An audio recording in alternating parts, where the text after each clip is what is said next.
Hello there, my name's Mark, these are my Dice Tales, and I'm back after a bit of a great break. Hopefully, if you're viewing this, I have fixed my technical issues, but I do have sort of life issues still ongoing, so my time for recording, videoing, editing, and such like that is a little bit compressed at the moment. Hopefully, in the new year, we'll get all that sorted out and get back to regular producing. Anyway, what have I been doing? So my plan, my videos, I wanted to do Fear of the Dark, I wanted to do Pull Pally. Because of my gaps, I'm going to scrap those videos and revisit them in the new year. And instead, I've got really nostalgic. Seeing all those Hero Quest YouTube videos and forums and playthroughs and things like that got me really nostalgic for dungeon crawling. That made me look at one-page rules. They had a system called Sellswords. It's not quite complete, it's in beta. You need to be part of their Patreon to view that. I was doing that because of my 3D printing, and some of their models are gorgeous and unique, and they had access to their beta. However, this video is about Age of Fantasy Skirmish. Other YouTubers and people have said this is a little bit like Warcry. I don't quite get that feeling. I think Warcry is its very own unique entity. This is a small fighting game, skirmish game. I would put it equivalent to Lion Rampant and Dragon Rampant and Warlords of Erewhon. So the Rampant series from Osprey Games and Warlord Games, sort of fantasy bolt action, Warlords of Erewhon. And it's kind of like that in a much more simplified form. How's it so simple? So the rules are really simple. You've just got 4 actions on your turn. When it comes around to you and you're activating one of your units, you can stand still and shoot. You can move and shoot. And you can double move and not shoot, or you can double move and hopefully bump into some enemies and start stabbing them in melee or charge. And they are your actions, simple as that. There's also spellcasting, which just, if you've got spellcasting, I probably need to check this. I think just as long as you can do it at some point during your turn. I don't know if you need to do it before you actually shoot or fight. That might be the only thing. But I think you could cast a spell and shoot if you had that ability. Then your units, they've pointed out the units, they seem sort of fairly balanced from what I can tell. After more games I'll see if that changes. But you've just got 2 statistics. You've got quality, which is what you need to roll. You need to roll that number or higher to hit whatever you're trying to hit. And you've got defense. If you are hit, then you look at your defense stats, and however many times you've been hit, roll that many dice and roll over your defense stats. And cover will come into it. If someone's hiding behind a wall, +1 to the target number on your quality to hit them. So let's have a look at a captain. A captain comes in at 60 points. He's got a quality of 3 and a defense of 4. So he needs to roll. He's got a hand weapon which says A3, which means he's rolling 3 6-sided dice. He's going to roll all 3, and he generally needs a 3+. If they're behind cover, then it'd be a 4+, just +1. Simple as that. Any of those that are 3+, then the enemy would look at their statistics. I'm going to look at the skeleton spears, and that says defense of 5. So they're going to, if I hit them twice, they're going to roll 2d6, and if they get any 5+, they would be knocked out. Now, the only squirrely bit in this rule set is you've got single models like your heroes and your knights, your captains, your wizards, etc. And then you've got your sort of little infantry units, your archers and your swordsmen and spearmen. They hang around in little packs of 3.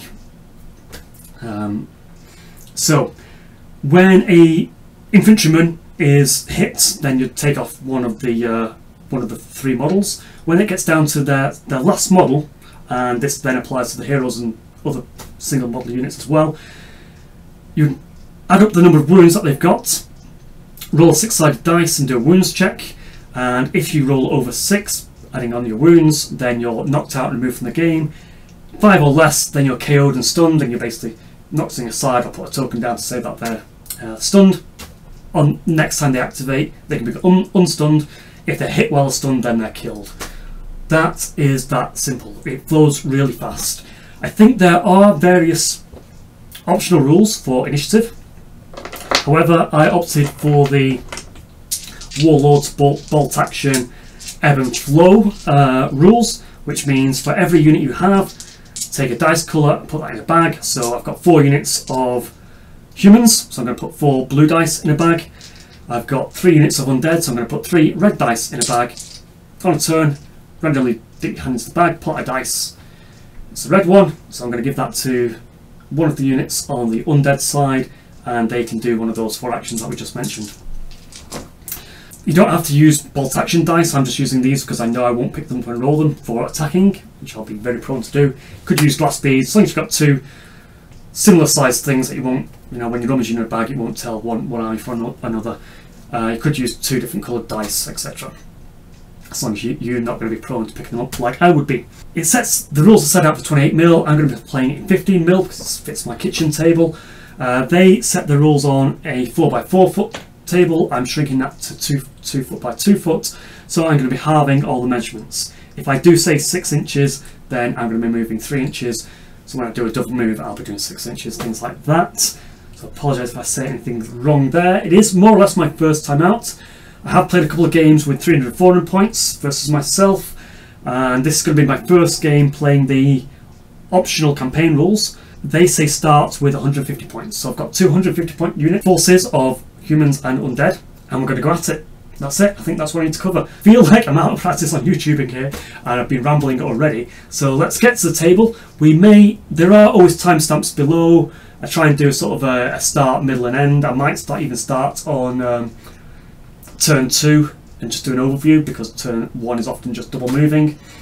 I randomly created the scenario. We're doing a rescue of the relics, so 2 forces trying to get to the relics. I've replaced the relics with human villagers, just to give it a bit more of an undead attacking kind of vibe, and I randomly gave them the flank attack deployment, so instead of both deploying on the long side, so that changed up the tactics a little bit. There are great optional rules. When I was just looking at them, these are external random things that can happen, and they can happen. You can just roll a random event at the start of a turn, roll a d6. If you roll a 5+, something sort of global-ish happens. You can also have a random event when you're going to capture a objective or moving into a new piece of terrain. So say you're moving through the forest, you can have them see if there's going to be a chance of a random event. So for a solo game, I like lots of different little random tweaks and perks like that. So that was a draw. We'll see what I thought about them at the end of the game, and if I remember to do them, etc. So a human village under attack from undead, and they're stealing the villagers for nefarious purposes. Let's see how it goes. Did Baron Hardup rescue the outlying farms and taverns and the folk within, or did the undead perilously, nefariously sneak in and catch them, and what are they going to do with them? Oh my gosh, that's it. See you at the table. 1-page rules fantasy skirmish game. This is a campaign. We're starting with 150 points of humans and 150 points of vampiric undead. I will show you those. Let's just move the camera down, let's catch them. Here we go. Baron Hardup is my leader. He's a human captain. He's got a unit of swordsmen here, and a unit of riflemen, and a unit of riflemen. Severin Wildfear is the vampire, and he's got a very small force.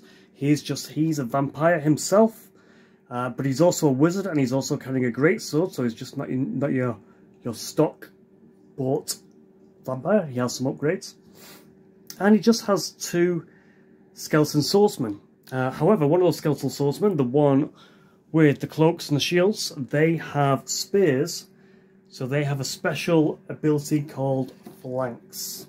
Now we're playing capture the relics, but in this scenario I'm going to be going with save the villagers as my relics. So we've got 3 evenly spaced, confused, befuddled villagers in the centre of the board here. Number 1, which the enemy can get to on the first turn.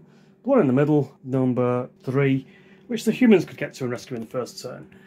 Now, I'm playing on a 2x2 foot board. So I'm going to be halving all the measurements. What do we need to know? Let's see. We're playing flanking positions. So the enemy's going to come on the top quarter, just basically 6 inches in, 6 inches in.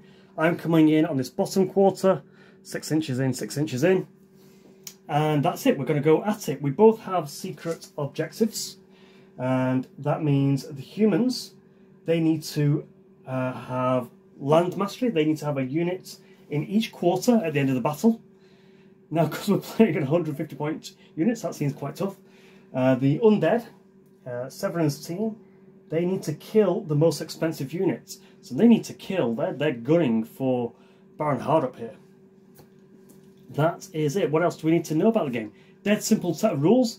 It almost fits on 2 pages, but there are extra bits and bobs. And I have printed out extra bits and bobs, but I might not use those in this particular mission. I'll just try and keep it basic to get my own grasp of it. I have run through this game 3 or 4 times now with the full sort of 300-400 point teams. It has been wacky both times. It has been a bit of a dice chucker, so it's been fast and fun, so I'll give it that. Let's see what it's like on this smaller unit count. At the start of each turn, you can roll a dice to see if there's going to be random events. To capture an objective, you need to be within 3 inches of it, so sort of 1.5 inches for me, and have no enemy within that bubble at the end of a turn. If you're at the end of the turn, it's just you can grab it for your side. On this particular mission, we need to take them off, and I'm going to say take them off the board on your own deployment zone. That is it. I'm also going to be playing with an extra rule of when you move into a new piece of terrain, be it a field or a house, maybe going into a hill or a bush or a forest or something like that, I'm going to roll to see if there's a random event. Also, there's a random event potential random event when you're capturing an objective, just to spice things up and give me that extra randomness. I do like random because I'm playing solo. You may vary that rule depending on your own. So I'm just going to remove the roofs of my houses. I like them at the beginning of the game, but they do tend to get in the way and get knocked off. I'll remove them now. Let's go. Story so far. This peaceful human village is now being set ablaze by the forces of undead. We're focusing ourselves on some of the outlying buildings. The Baron's men are swept into the main village and have been disposing of the undead. However, a small portion of the vampiric forces have been seen going off to the outer buildings. So Baron Hardup has been dispatched to try and prevent as many casualties as possible. Let's see how it gets on. Draw a dice from the bag. Dun dun dun. Red, go first. And I'm going to start with... let's just do a force march of undead. So a double move, and we're going to get straight onto that objective. Should be able to see that on the camera. Now there's no formations, they don't need to stay in line, they just need to stay in coherency with each other. So they need to stay within 2 centimetres, sorry, 2 inches of each other. In my respect, that should be 1 inch of each other. The good thing is, when they go into close combat, they actually sort of all snap to each other. We might see that later on.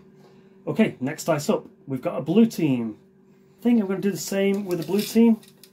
I'm going to have these axe-wielding swordsmen straight up to that objective. Right. So what was we need to have someone in every quarter. We have 4 units. So that means someone can't actually leave with an objective. We just need to be in every corner and no one can die. Interesting. Another random dice in the bag. It's weird with only having a couple of dice. The humans have more units. The way morale works, as soon as you're down to half your units, you make a morale test. If you fail it, you just fly off the board. You can also choose to just fly off the board as well if you think it's not worth staying around for the rest of the battle. Blue again. Let's move my Dwarven.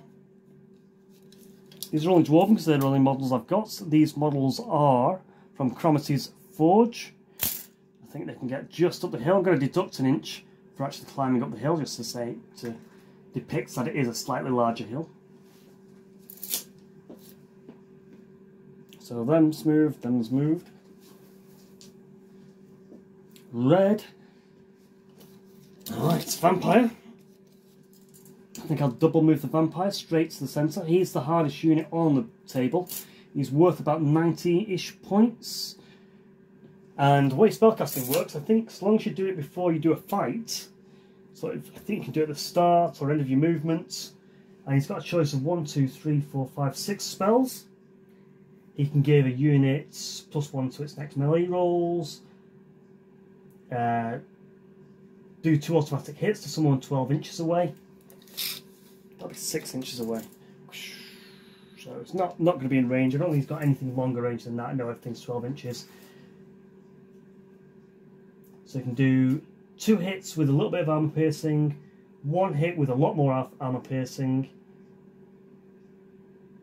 You can give a unit regeneration, so they've got an extra chance of shrugging off wounds. You can do Deathly Dance and cause a unit to move into combat. And Curse. You can make a unit take a morale test or take a wound.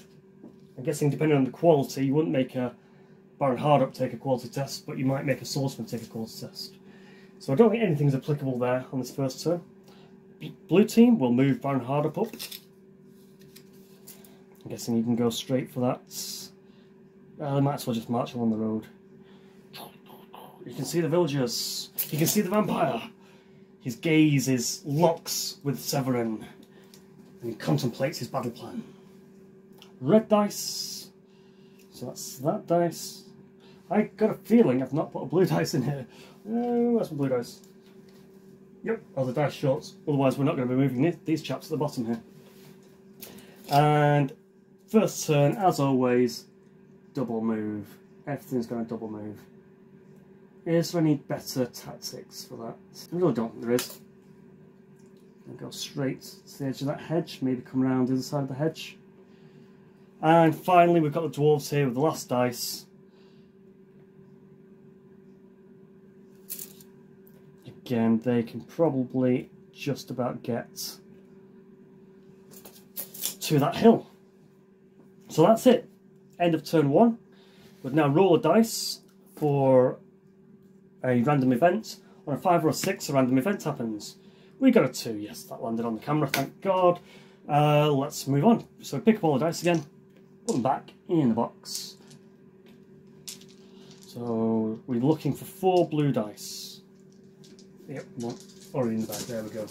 And also, we can check for random events, not random events, check objectives to see if you can pick them up. So this group of swordsmen have picked up that objective. This group of swordsmen have picked up that objective. So the undead are coming in and they're capturing our villagers. It's very much like the first episode of Wheel of Time. Spoilers, sorry. Let's go, turn 2. So, we've got no random events. Red team. Red team, red team, red team. That's a big distance to cross. I think we're just going to move the outlying skeletons. We'll get them a double move. And they're somewhere around this.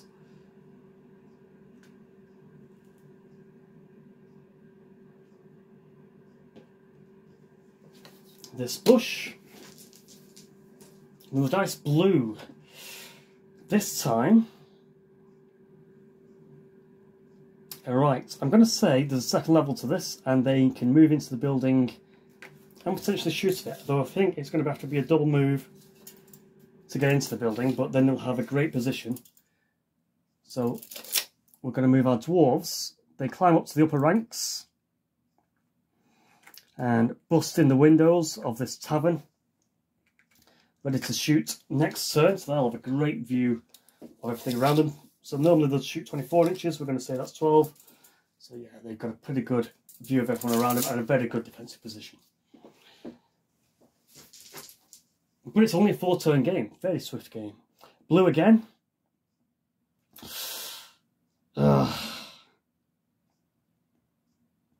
Remember, we needed a unit in every quarter. I think it's going to be the dwarves here.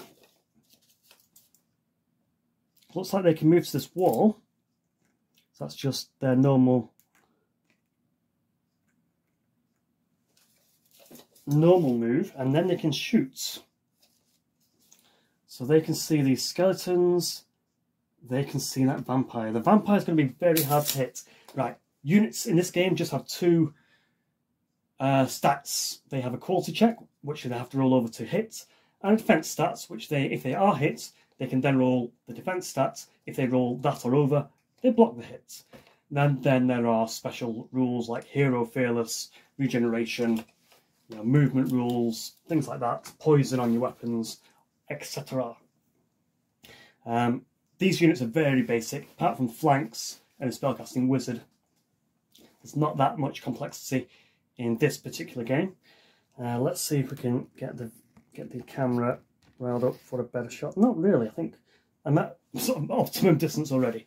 Let's see what we were doing. We've got the... Are we going to go for the vampire? The vampire is going to defend on 3+. Might be worth a shot just to get a lucky shot in, because he is deadly. Skeletons, not so much. Skeletons and swordsmen have the same stats, 5, 5, 5. The vampire is a 3-3. So you look at your units. Can all of them see? Yes, they can. And you look at their weapon stat. Their weapon says attack 1. So each one of them has a rifle, which means roll 1 dice for it. So, and we need rifleman 5+.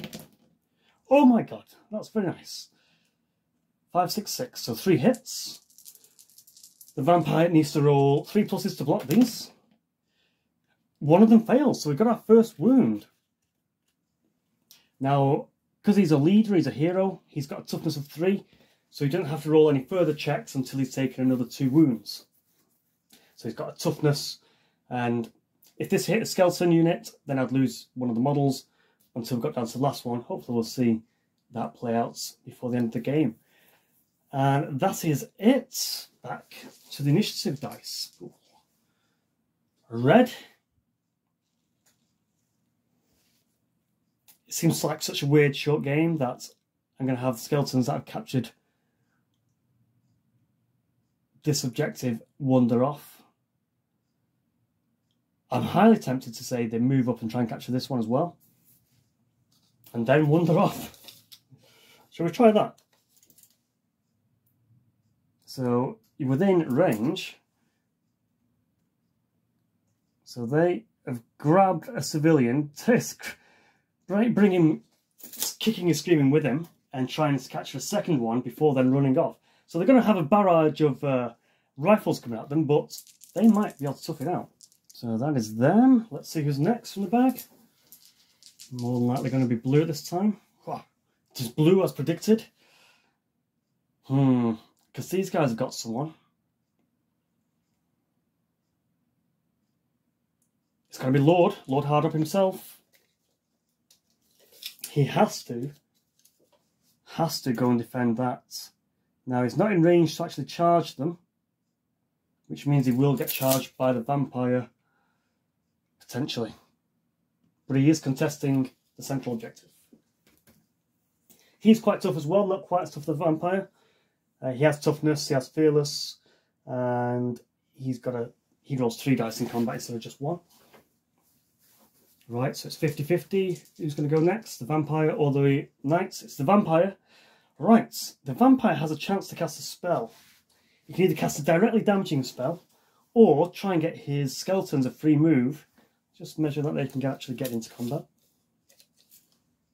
They could if they wanted to. So the vampire's going to try and cast Deathly Dance. So because it's a wizard, you normally need a 6+ to cast this. Because it's a wizard, 1 gets +1 to this, so he needs a 5. But I'm going to say that's a 6. So he has managed to cast it. So he's called upon Stoker, Lovecraft, Shelley, and all the other Dark Lords' names. And he's cast a Deathly Dance to make this unit, even though they've already moved, they're getting a free charge move. So they roll 1 dice each, so there's 3 of them. And they need 5 pluses, so only 1's hit. And the Lord, the captain, will need a 4 up to block it. He's failed it, so he's taken a wound as well. So he's got 3 wounds as well, so he's fine and dandy. He's now going to strike back with his sword. He has 3 dice. And he needed 3+. I've only got 1 again. The skeletons have a defense of 5. And they failed it, so they lose 1 model this time. Then, because they've not wiped out the unit, there's always needs to be a 1-inch bubble around all units. Helps with manoeuvrability around the table, such like that. I think we're going to... And that is that combat. No, it's the vampire's turn. So the vampire will move in, and because his mission is to kill the leader anyway. He's got a great sword, so he's using 4 dice. As I said, he's the most powerful unit on the board. And he needs 3 pluses. We've got a 6, 4, and a 4. So 3 hits. I'm going to need 4s to block these. We've blocked 2 of them. So we've taken another wound. I wish these had a flip over to 2 instead of 3. Anyway. Still not lost his last wound, so there's a mechanic where you'd roll to check what the wound does, whether it stuns you or whether it knocks you out completely. Because he's not lost his last wound yet, he doesn't need to make those rolls. However, he can now strike back, but there is a fatigue rule, or a basic fatigue rule. There's a more advanced one later on in the rulebook if you wanted to adopt it. But because he's already had a fight with the skeletons, he's now fighting, I'll say at disadvantage, because he needs 6s to hits now, instead of his usual 3. This is his second combat. And I'm going to say that's all 3 I've missed. But again, because the vampire has failed to knock out his opponent, he gets pushed back 1 inch. He needs to be 1 inch away from all of the units. That's not all the units moving. So this final unit. So instead of running off the board, I think we're going back up our Baron and charge into combat. So we're going to double move, getting ready. There's no, well, I guess he can cast spells. I'm going to say there's no need to go into cover, really. Just to see if we can keep the skeletons off his back. Maybe get a victory point for killing a unit. That's it, turn 2. So roll a dice for special events. 6, we have got a special events. I've printed those out nearby.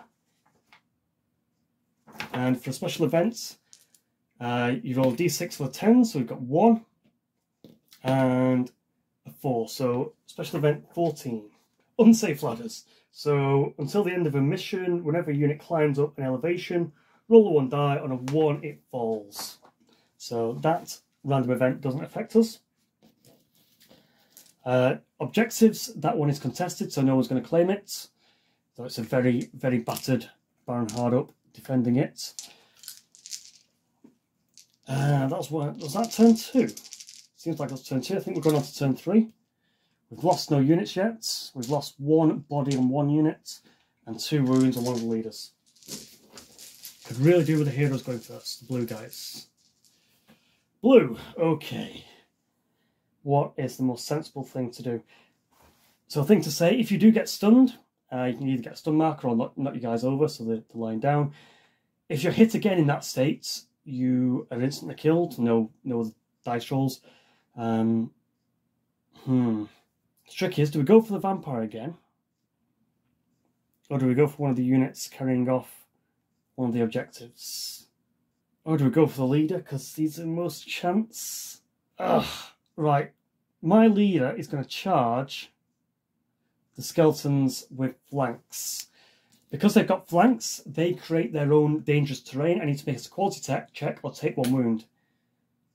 I failed my quality check, and that takes me to my last wound.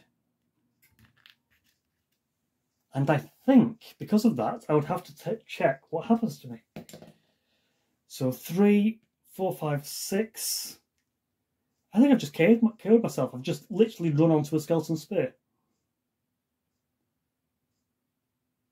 Unless that wound doesn't count, because technically you don't check until you've been hit.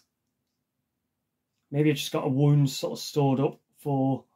No, I've got to play it like that. It's got to be... Oh, choices, Mark. Silly choices.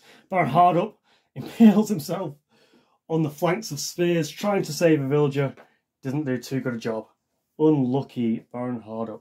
Nice bloody pool there. Can remove his dice from the pool now. Okay, draw another dice again. Blue again. Right, it's going to be the dwarves in the building. There is an advanced rule where if they're within 6 inches and they haven't moved, they get +1 to hit. I might start playing with that, because they are. So that means I would hit on 4, 5s or 6s. Terrible shots. Just seeing their leader die, their shots go wild. Oh dear. Not going well. So as I say, it's a very wild, dicey game from my previous battles. It can really go anyway.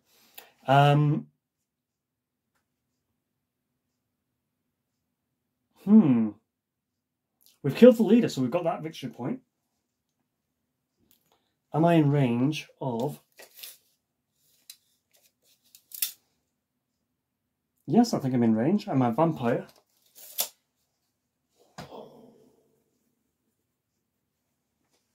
I'm happy to just mow down humans at this point. Severin Wildflare races forward and decides to take... He wants all 3 objectives.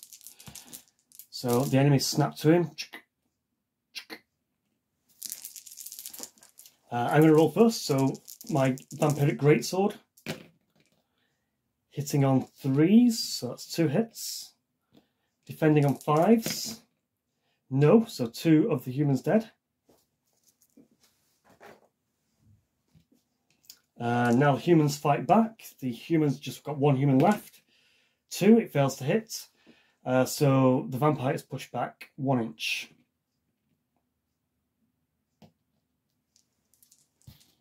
And he can also cast a spell.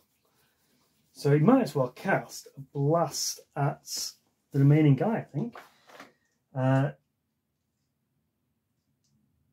So 3+ to cast a Spectral Wind at the remaining guy. Yep, he's scored it. So 2 wounds, so 2 5-up defences. He's blocked 1, he's only got 1 hit point. Oh, so he's taken a wound. So even though he is a 1 hit point guy now, he's also single modelled. So he's taken a wound. He now makes the stunned or KO'd check. So 3, and you add the number of wounds you've got. 4, and it's on a 5+ that you would... on a 6 or higher, that you would actually be KO'd. So he is just stunned. So you can knock him down or give him a token to say he's stunned. If something else hits him in this state, he will die. So if I get another red dice, I can have the skeletons run in. I've got another red dice. I'm going to have the skeletons run in. We know they're in range. 2 of them just need a 5+ from these dice. And there's a 5. So I don't think he gets a defense roll. I think it is stab dead. And that's this villager ready to be claimed by them at the end of the turn. This is not how I thought the game would go. Okay, what do we have? I think we're going to have a... What do I do with that dice? Red. So they haven't claimed this because it's not the end of the turn. They can really... There is an advanced rule called Hunker Down, which they can increase their defense. They might as well do that. I said I wouldn't be playing with the advanced rules, but maybe I will. We'll talk about them in the end of the video. Now the dice blue. Riflemen. They're better than swordsmen because they've got the range, but their defense is 6+. I mean, it's looking like they should concede and run away. Or am I fully heroic and committed to... There's a vampire and 2 other units there. The best I can do is take a shot. Right, we're going to move back. We're going to flee a little bit. And take a shot at the vampire. So 3 dice. 1 hit. It has wounded. 2 wounds on the vampire. Is his defense 3+ or... Oh no, his defense is 3+. He is fine. He shrugs it off. He is a powerful vampire after all. And I think we'll call that. So it's the end of the turn. Everyone's moved. The undead claim 1, 2, 3 relics. 3 of my villagers. So Baron Hardup has lost this part of the village. Yikes. The undead laugh, cackling, taking their screaming villagers with them. It gives us narrative point to kick off. When we start thinking of how scenario 2 is going to play out, we've got something to go up. We've got to check to see if he's alive or taking any deadly wounds. That's it. So we'll call that a night. Thanks for watching this far. Do continue to watch me on the. We'll do a face-to-face and talk about how I feel about this game on my preliminary demo games, this short game, and possible future campaign games. Hello there, welcome back. Well, poor Baron Hardup got really shown up on that battle, unfortunately. Tactics-wise, I think it was a bit unwise, sort of gunning for that vampire. We probably should have used the rifleman to shoot down the 2 skeleton units instead. That would have possibly made them drop their objectives, or whistled them down to eventually drop the objectives. It was different playing that small scale game. I did prefer the bigger scale games of about 300 points, but being at a campaign and seeing it grow and getting that bigger army, so that'll be something in itself. And the games are so quick when you're playing it yourself and not explaining the rules onto a video, it will play much easier and quicker, and you probably roll up the next game very quickly, just shuffle around your terrain quite easily and plan the second scenario. Now, what would the second scenario be? So when the sun rose, we did our death checks.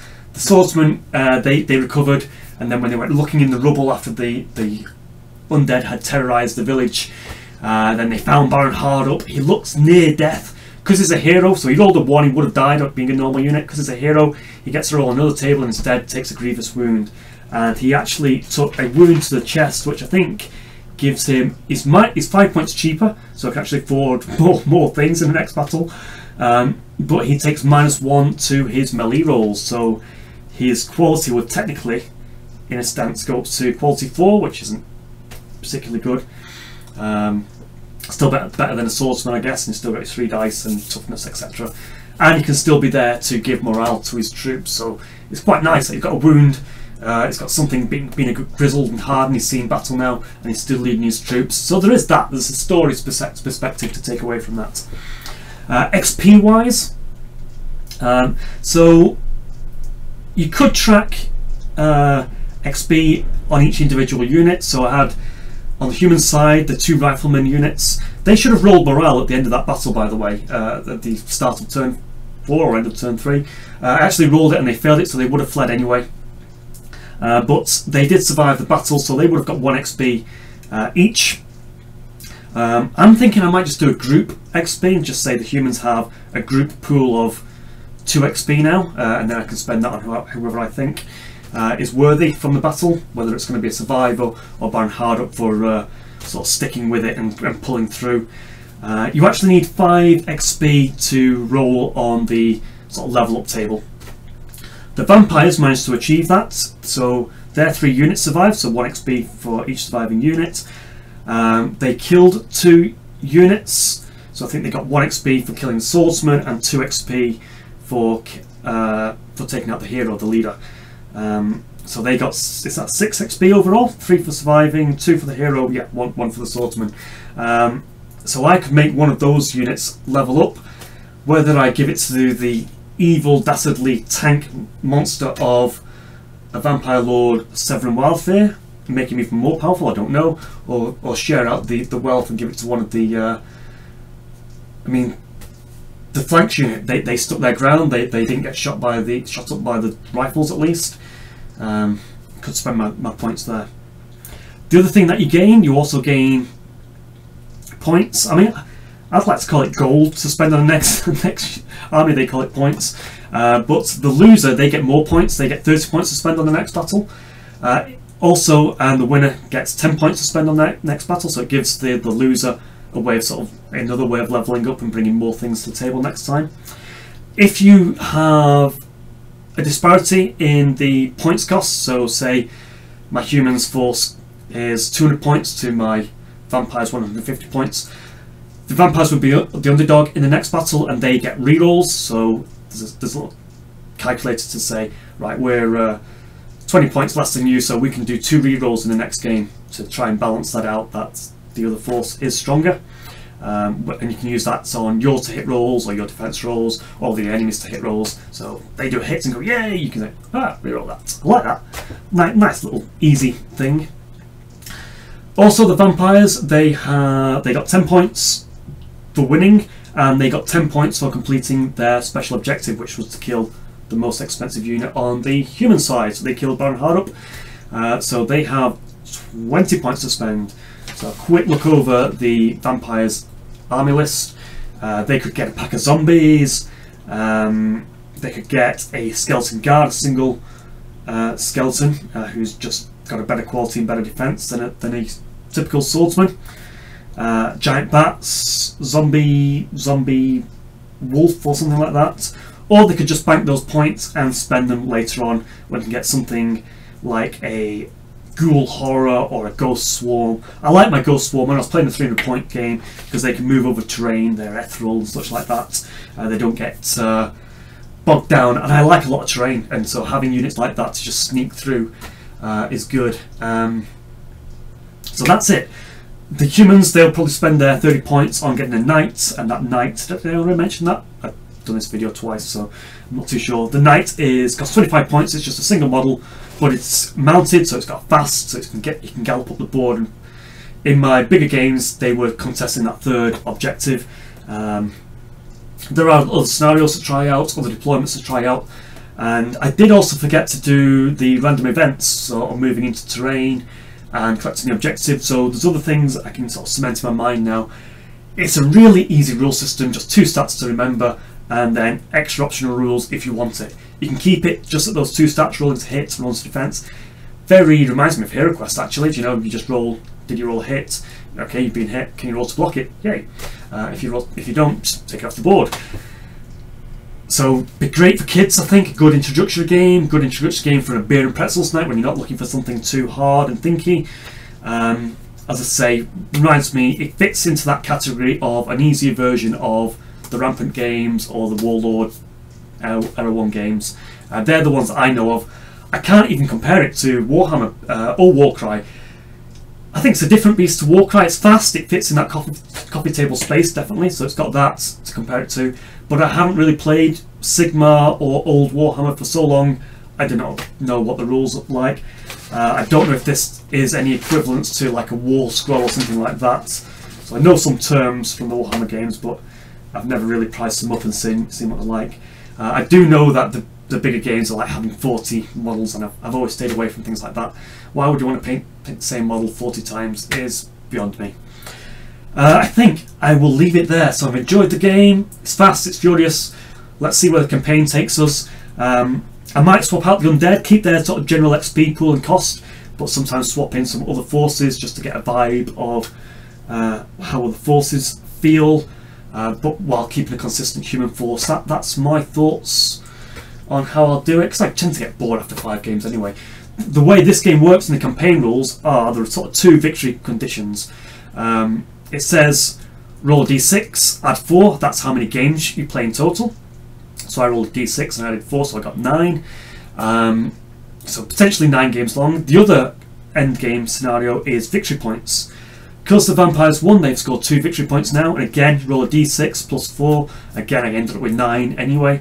So that means I'm going to the first team to get to 9 victory points and actually win that last game, which takes them to 9 victory points or over. They win the campaign. That's how that works. So it might not be 9 games long. It could potentially be as small as, if the vampires keep winning, it could be 4 games long. I think is the shortest I can see it being. And yeah, that's it. I don't think there's anything I need to look up. I think the rules, when I was playing them out, there's a few points and I was wondering, how does this work? Can I get into that gap movement wise, things like that? But when I had to think about them and came back to them with a fresh mind the next day, I thought, oh, that actually makes sense. You should play it that way. There may be some ambiguities. I mean, I did ask questions on the forum, but it's like, sort of figured that out myself. I was just in the game, I panicked and didn't know what to do. But after a game or 2, it's simple. Simple. Hey, so that's me. I'm back YouTubing again. Hopefully, let's see if this uploads. Do like and subscribe.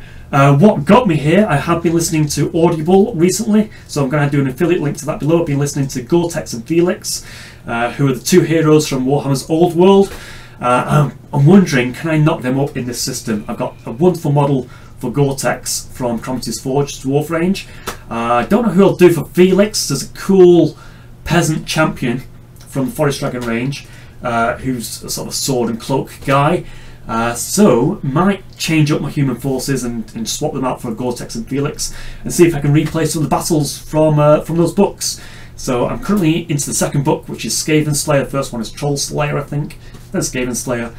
I think my affiliate link gives me a free credit if you sign up, and there's often Christmas bonuses where you get 3 months cheaper and things like that. But no pressure to do that at all. So that leaves me, it is the time for you to say Merry Christmas, Happy New Year, and my next video probably won't be, might squeeze one out between the in-between gaps between going back to work and such. If not, I will see you in the new year. So all the best, Merry Christmas, and I hope everything's going well for you and your family. And yeah, let's Happy Christmas. Goodbye. Thanks.